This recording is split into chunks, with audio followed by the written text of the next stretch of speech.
Winter comes to recreate, to rethink, to regenerate. It only comes once every fourth generation. And every time in America's history, we have managed to come through winter into a country that works better for more people.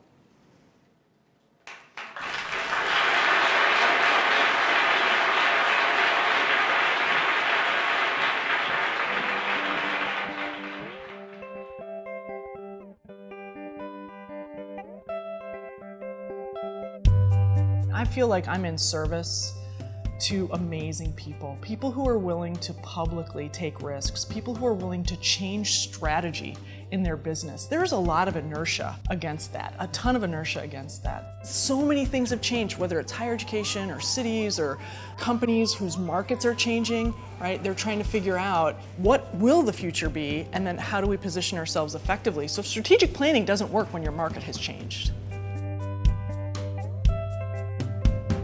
Strategic foresight starts 20 years from now, a generation from now, and says, where is the world likely to be? And then we back up from there. So we have to do trend analysis. We do scenario development where there are multiple possible futures. So by going through the exercise, you start to see more of your vulnerabilities, and you also start to see where some of your true opportunities are.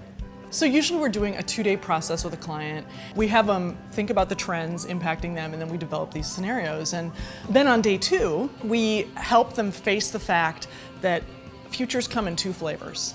One are the outside-in forces, the external factors that happen to you. If the legislature cuts your funding, you can't necessarily do anything about that. But there are also the inside-out factors, which is how you act on the future, how you shape the future. So day 2, we really focus on those inside-out factors. And so by the end of day 2, they're like, hey, we got this, you know? So yeah, it's very different than planning, and it requires a lot of trust, but the process works.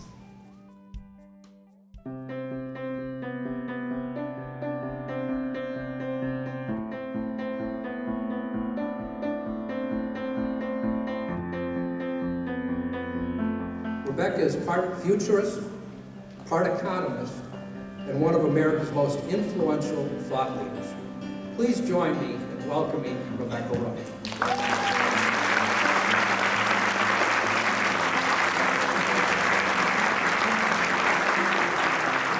When we start to act and behave, not just for our own limited interests, but we start to broaden and say, how can we do better for more of us? I think this is my one gift. I can say something that I think people can relate to in a way that they can metabolize it and make it their own.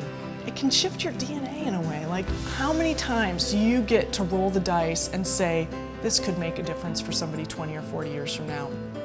It's very gratifying work. I feel it's a privilege. It's a privilege.